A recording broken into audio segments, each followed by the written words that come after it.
La historia no es solo un cuento de reyes, reinas y grandes batallas. También es una crónica oscura y, honestamente, a menudo perturbadora del comportamiento humano.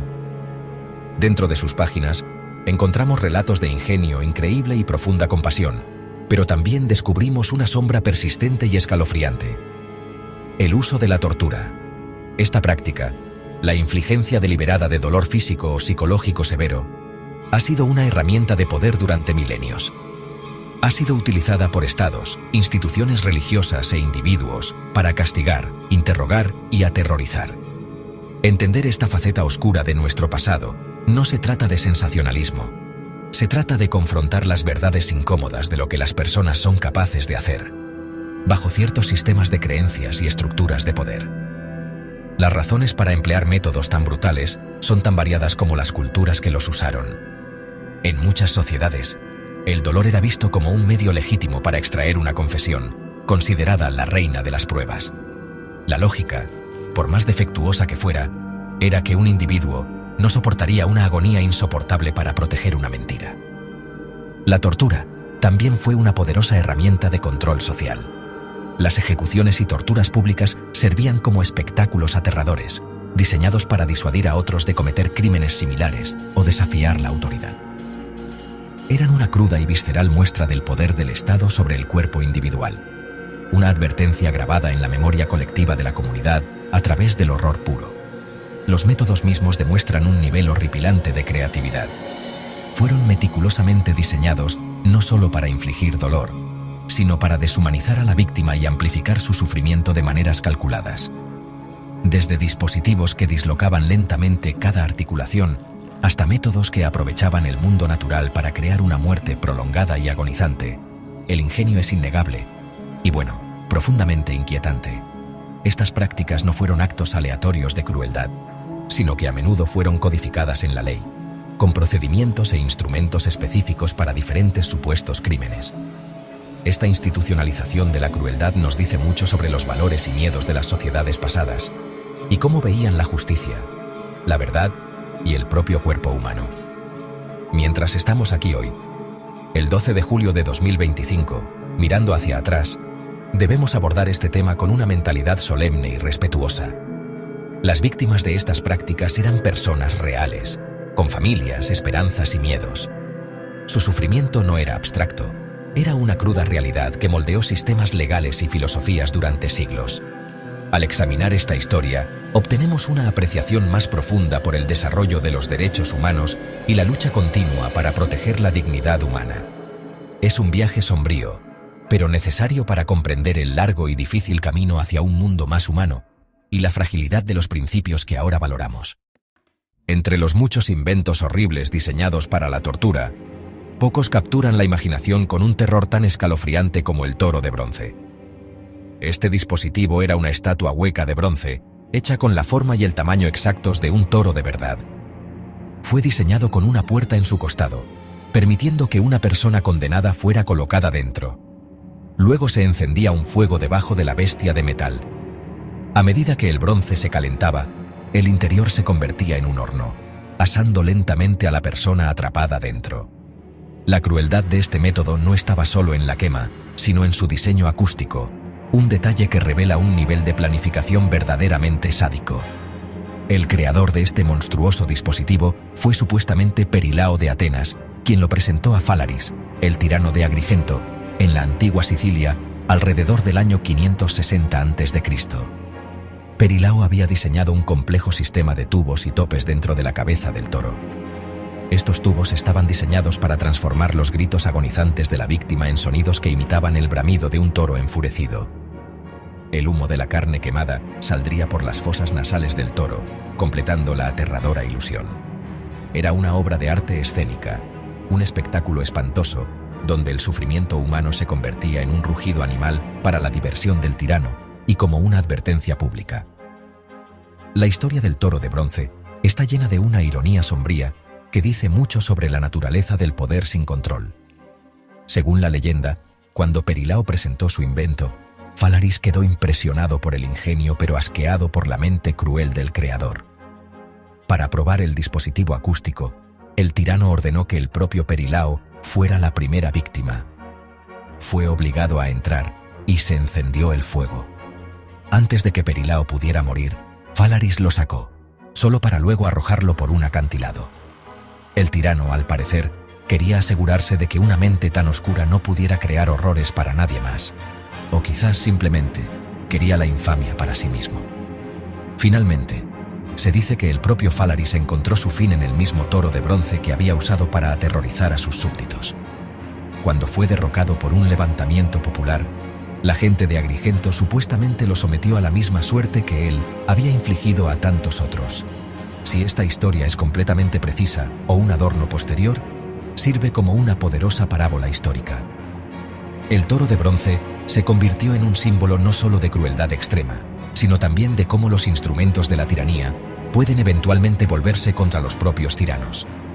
Se erige como un testimonio de una época en que la justicia era un espectáculo de horror. El potro es quizás uno de los instrumentos de tortura más infames de la Europa medieval y moderna. Su diseño era brutalmente simple, pero devastadoramente efectivo. El aparato consistía en un marco rectangular de madera, con un rodillo en cada extremo. Las muñecas de la víctima se ataban a un rodillo y los tobillos al otro. Luego, un torturador usaba una manija o palanca para girar lentamente los rodillos, tirando de las cuerdas en direcciones opuestas.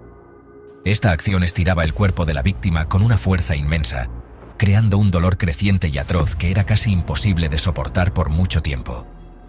A medida que aumentaba la tensión, el cuerpo de la víctima se sometía a un estrés inimaginable. Los primeros sonidos serían los crujidos repugnantes de cartílagos y ligamentos desgarrándose. Poco después, las articulaciones de la víctima, hombros, codos, caderas y rodillas, se dislocarían de sus cavidades. Si el torturador continuaba, el estiramiento se volvería tan extremo que los huesos podrían romperse y los músculos se desgarrarían. El objetivo era infligir un nivel de dolor tan abrumador que la víctima confesaría cualquier cosa, fuera verdad o no. Era un método diseñado para romper no solo el cuerpo, sino la voluntad de la persona sometida a él. Este dispositivo se usó ampliamente en toda Europa, particularmente durante la Inquisición española, para extraer confesiones de herejía. También era una característica común en la Torre de Londres, donde se usaba contra supuestos traidores y conspiradores.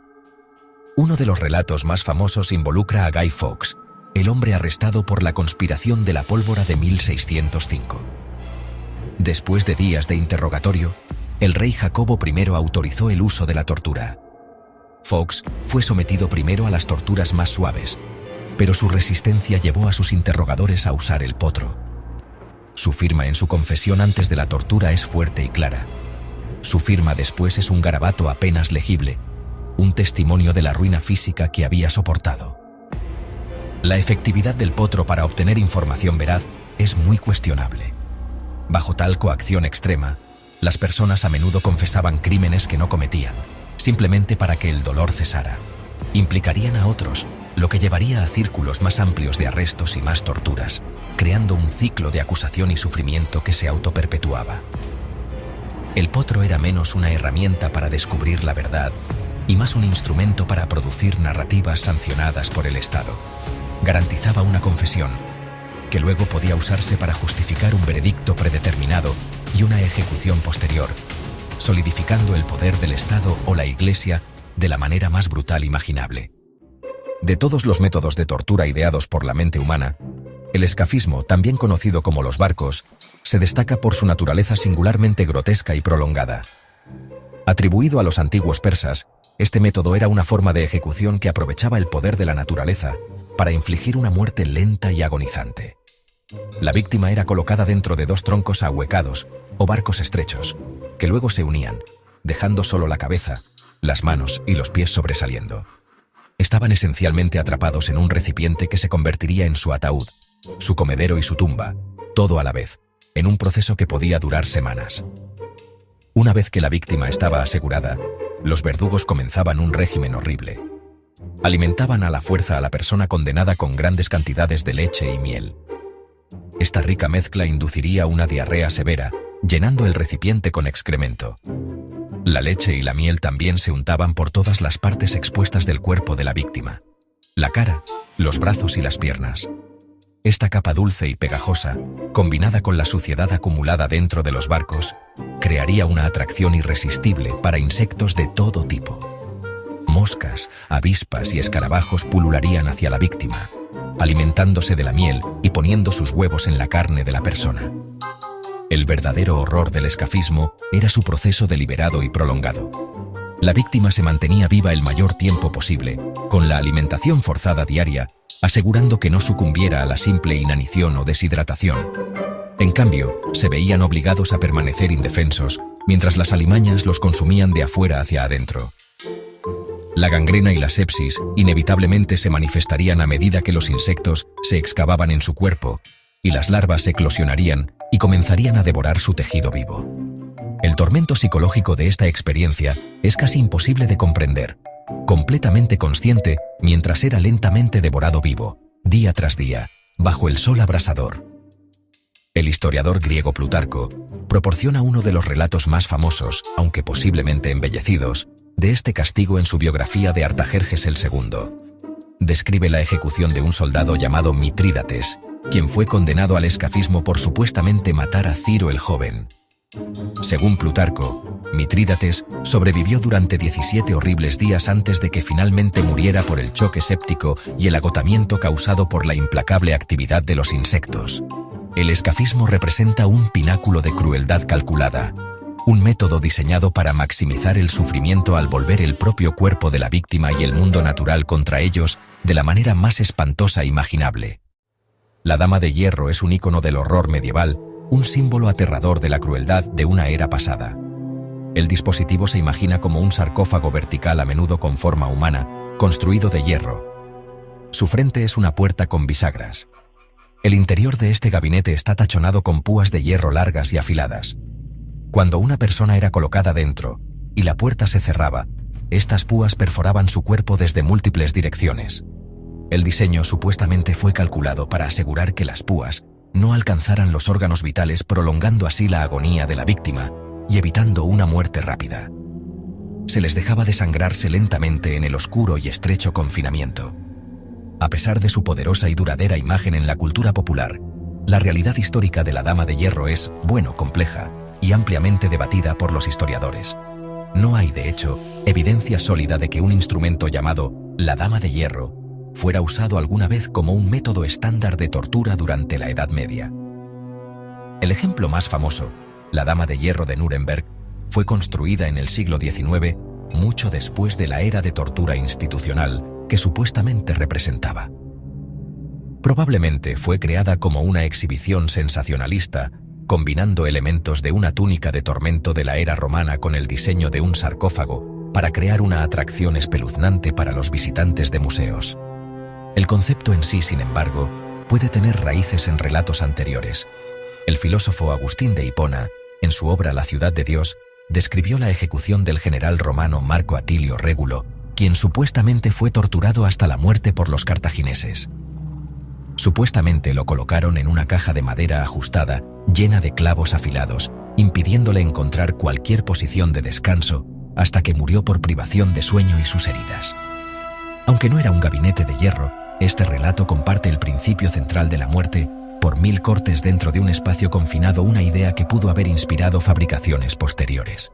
La Dama de Hierro, por lo tanto, funciona más como un mito histórico que como un hecho histórico. Su historia nos dice menos sobre las prácticas judiciales medievales reales y más sobre la fascinación del siglo XIX con la Edad Media.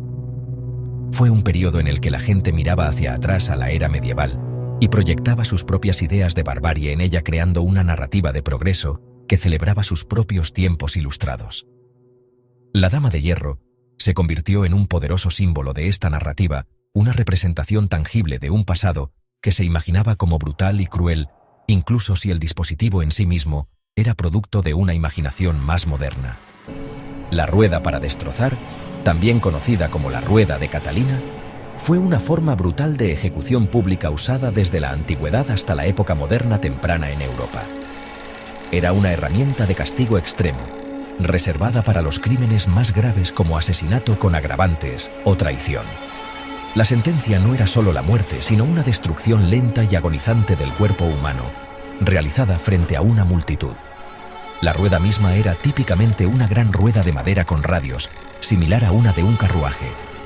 La persona condenada era atada al suelo o a un andamio, con sus extremidades estiradas sobre los espacios entre los radios, lista para el verdugo. El verdugo entonces usaba una pesada barra de hierro, o a veces la misma rueda para destrozar sistemáticamente los huesos de la víctima. Golpeaban las espinillas, los antebrazos, los muslos y la parte superior de los brazos, rompiendo cada extremidad en múltiples lugares. El objetivo era infligir lesiones catastróficas sin causar la muerte inmediata. El sonido de los huesos al romperse resonaba a través de la silenciosa multitud que observaba, un horrible componente auditivo para el espectáculo visual. Para algunos, se les daba un golpe de gracia o de misericordia en el pecho o el cuello para terminar el sufrimiento. Para otros, esta misericordia era deliberadamente negada, llevando a la siguiente etapa del castigo. Después de la ruptura, el cuerpo destrozado y contorsionado de la víctima era entrelazado a través de los radios de la rueda. Sus extremidades destrozadas eran pasadas por la estructura de madera, creando una exhibición grotesca.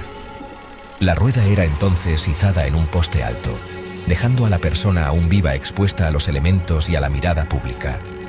Colgaban allí, a veces por horas o incluso días, antes de finalmente sucumbir al shock, la deshidratación o los ataques de aves de rapiña.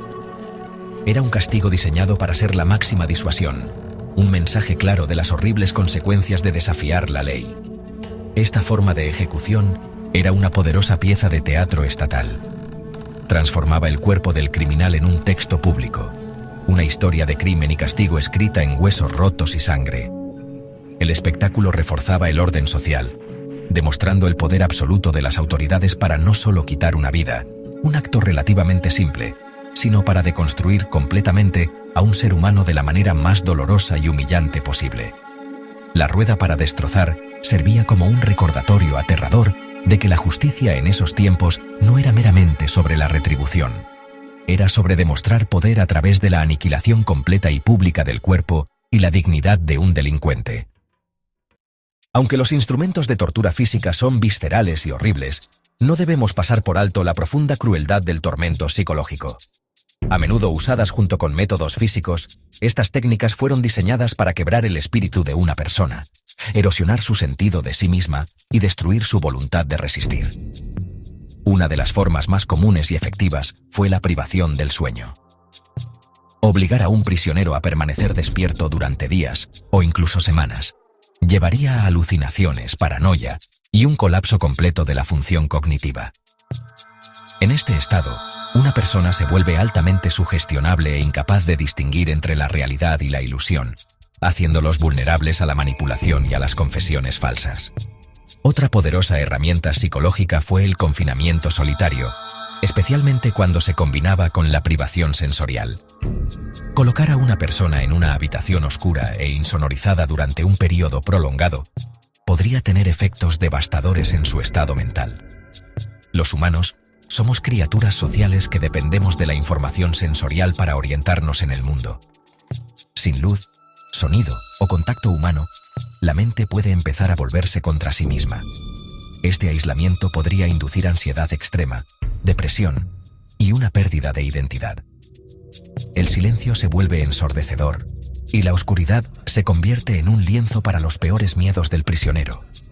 Un infierno autocontenido creado completamente dentro de su propia conciencia. Los simulacros de ejecución fueron otra forma particularmente cruel de guerra psicológica. Un prisionero pasaba por todo el proceso de una ejecución: la última comida, los últimos ritos, la caminata al patíbulo o al pelotón de fusilamiento, solo para ser perdonado en el último segundo. El novelista ruso Fyodor Dostoyevsky, famosamente, soportó esta terrible experiencia en 1849. Él y otros fueron sentenciados a muerte, atados a estacas, y esperaban la orden de disparar cuando un mensajero llegó con un indulto del zar. La experiencia dejó una marca indeleble en Dostoyevsky, dando forma profundamente a sus obras literarias posteriores. Esta técnica inflige el terror de la muerte sin el acto físico, dejando cicatrices psicológicas profundas y duraderas. Estos métodos revelan una comprensión sofisticada, aunque malévola, de la mente humana. El objetivo no era solo causar dolor, sino desmantelar la identidad y la cordura de una persona. Al atacar la mente, los torturadores podían lograr sus objetivos sin dejar marcas visibles, haciendo que el abuso fuera más difícil de probar. Esta forma de crueldad destaca una verdad escalofriante: el sufrimiento más profundo no siempre es físico. La destrucción de la mente de una persona, sus recuerdos y su sentido de sí misma puede ser un destino mucho peor que una muerte rápida, una violación que continúa mucho después de que el tormento activo haya cesado. La larga y brutal historia de la tortura ha dejado una cicatriz profunda y duradera en la civilización humana. Pero de esta oscuridad surgió un poderoso contramovimiento.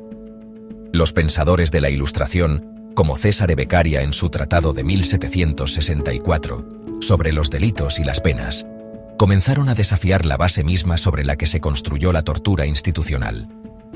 Beccaria argumentó con fuerza que la tortura no solo era bárbara, sino también irracional.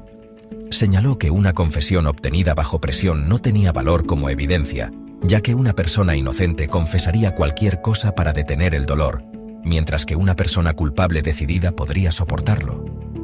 Esta fue una idea revolucionaria que comenzó a cambiar el pensamiento legal en toda Europa. Este cambio intelectual sentó las bases para nuestro concepto moderno de derechos humanos. Los horrores de las prácticas pasadas, el potro, la rueda, la hoguera, se convirtieron en poderosos argumentos para el principio de que cada individuo posee una dignidad inherente que no puede ser violada por el Estado. La experiencia de siglos de sufrimiento demostró que el poder sin límites conduce inevitablemente al abuso.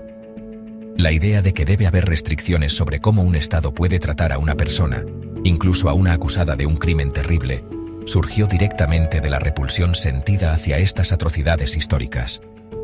La abolición de la tortura se convirtió en un objetivo central para los reformadores legales y sociales.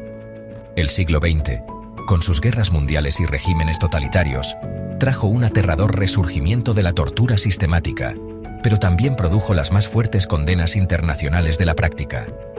La Declaración Universal de Derechos Humanos, adoptada por las Naciones Unidas en 1948, establece inequívocamente en el artículo 5: nadie será sometido a torturas, ni a penas o tratos crueles, inhumanos o degradantes.